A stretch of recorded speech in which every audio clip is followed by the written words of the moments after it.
2 Chronicles chapter 25. Amaziah was 25 years old when he became king, and he reigned in Jerusalem for 29 years. His mother's name was Jehoaddan. She was from Jerusalem. He did what was right in the eyes of the Lord, but not wholeheartedly. After the kingdom was firmly in his control, he executed the officials who had murdered his father the king. Yet he did not put their children to death, but acted in accordance with what is written in the law in the book of Moses, where the Lord commanded, "Parents shall not be put to death for their children, nor children be put to death for their parents. Each will die for their own sin." Amaziah called the people of Judah together, and assigned them according to their families to commanders of thousands and commanders of hundreds for all Judah and Benjamin. He then mustered those 20 years old or more, and found that there were 300,000 men fit for military service, able to handle the spear and shield. He also hired 100,000 fighting men from Israel for 100 talents of silver. But a man of God came to him and said, "Your Majesty, these troops from Israel must not march with you, for the Lord is not with Israel, not with any of the people of Ephraim. Even if you go and fight courageously in battle, God will overthrow you before the enemy, for God has the power to help or to overthrow." Amaziah asked the man of God, "But what about the 100 talents I paid for these Israelite troops?" The man of God replied, "The Lord can give you much more than that." So Amaziah dismissed the troops who had come to him from Ephraim and sent them home. They were furious with Judah, and left for home in a great rage. Amaziah then marshaled his strength and led his army to the valley of Salt, where he killed 10,000 men of Seir. The army of Judah also captured 10,000 men alive, took them to the top of a cliff, and threw them down, so that all were dashed to pieces. Meanwhile, the troops that Amaziah had sent back and had not allowed to take part in the war raided towns belonging to Judah, from Samaria to Beth-horon. They killed 3,000 people and carried off great quantities of plunder.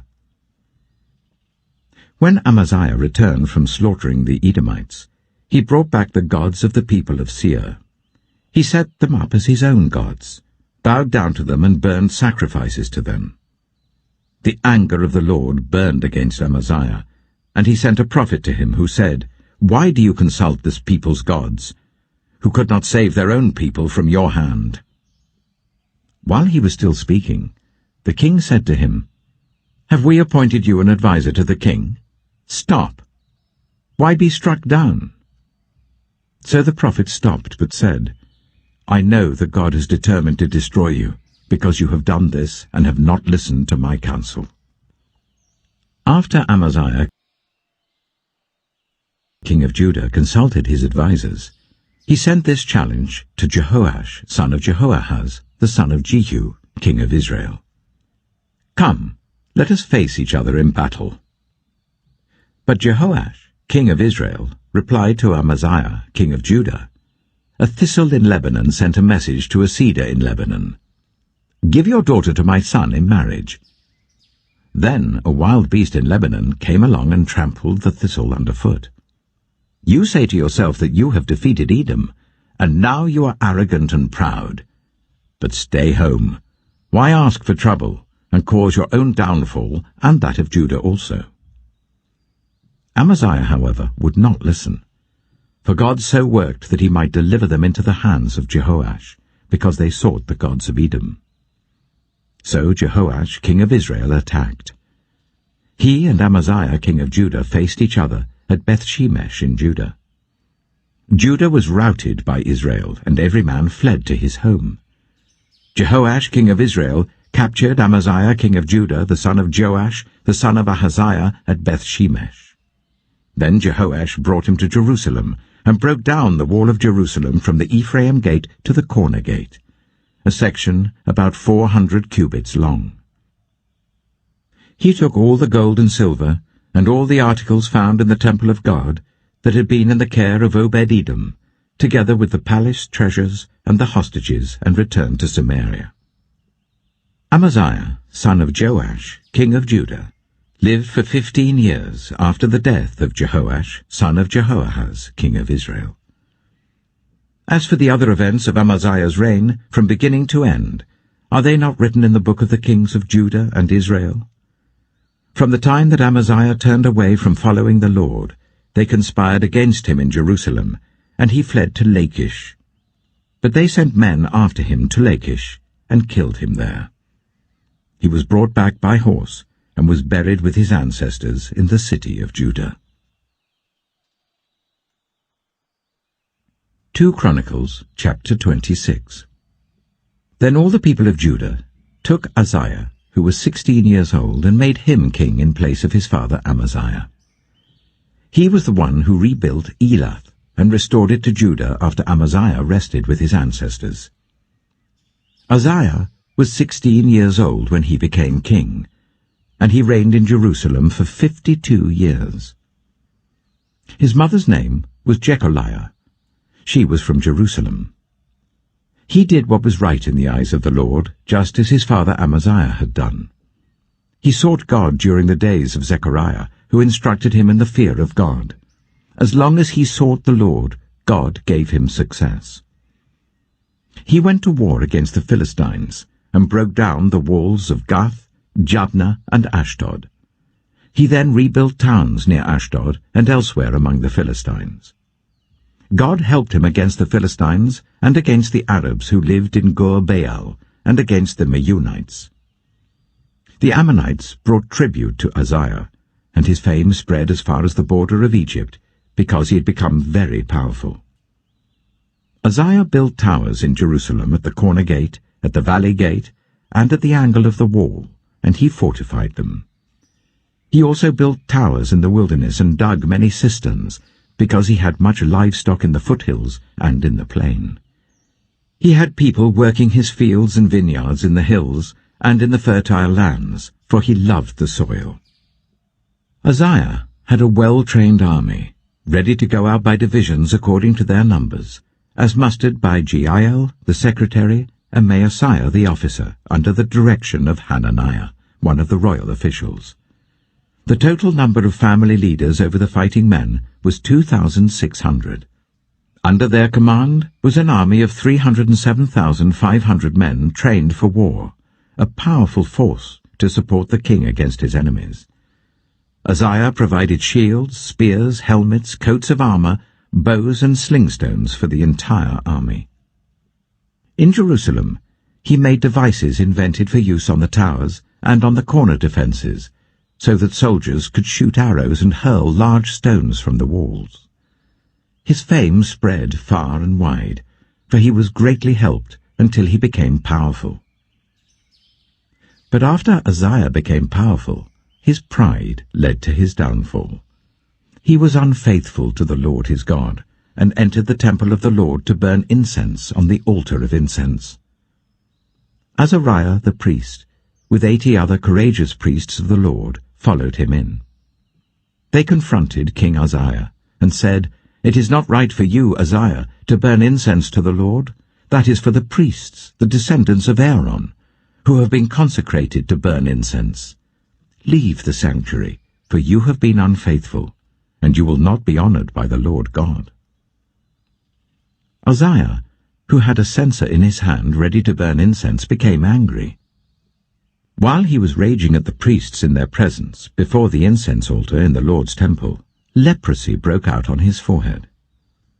When Azariah the chief priest and all the other priests looked at him, they saw that he had leprosy on his forehead, so they hurried him out.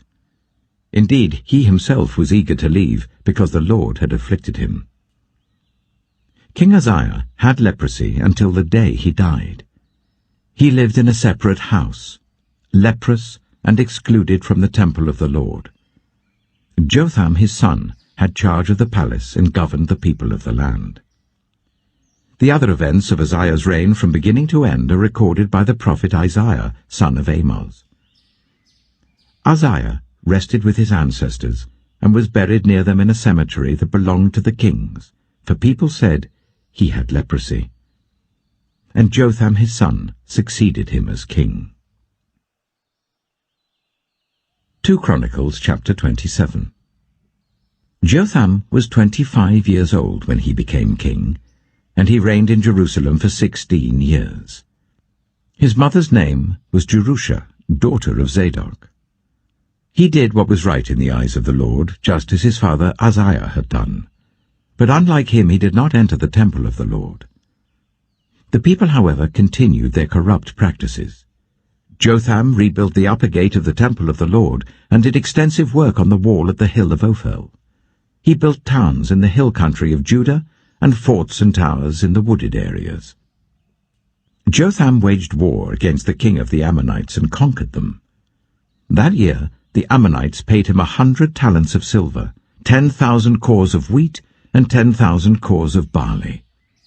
The Ammonites brought him the same amount also in the second and third years. Jotham grew powerful because he walked steadfastly before the Lord his God.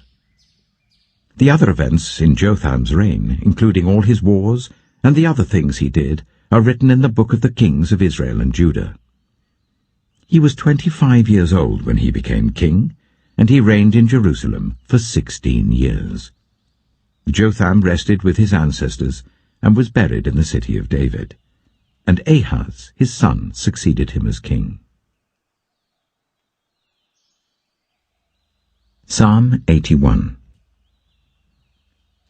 Sing for joy to God our strength. Shout aloud to the God of Jacob. Begin the music, strike the tambourine, play the melodious harp and lyre. Sound the ram's horn at the new moon, and when the moon is full on the day of our feast. This is a decree for Israel, an ordinance of the God of Jacob. When God went out against Egypt, he established it as a statute for Joseph. I heard an unknown voice say, I removed the burden from their shoulders. Their hands were set free from the basket. In your distress you called, and I rescued you. I answered you out of a thundercloud. I tested you at the waters of Meribah. Hear me, my people, and I will warn you. If you would only listen to me, Israel. You shall have no foreign god among you. You shall not worship any god other than me.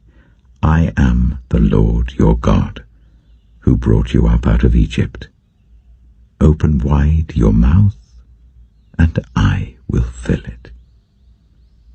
But my people would not listen to me. Israel would not submit to me. So I gave them over to their stubborn hearts to follow their own devices. If my people would only listen to me, if Israel would only follow my ways, how quickly I would subdue their enemies and turn my hand against their foes.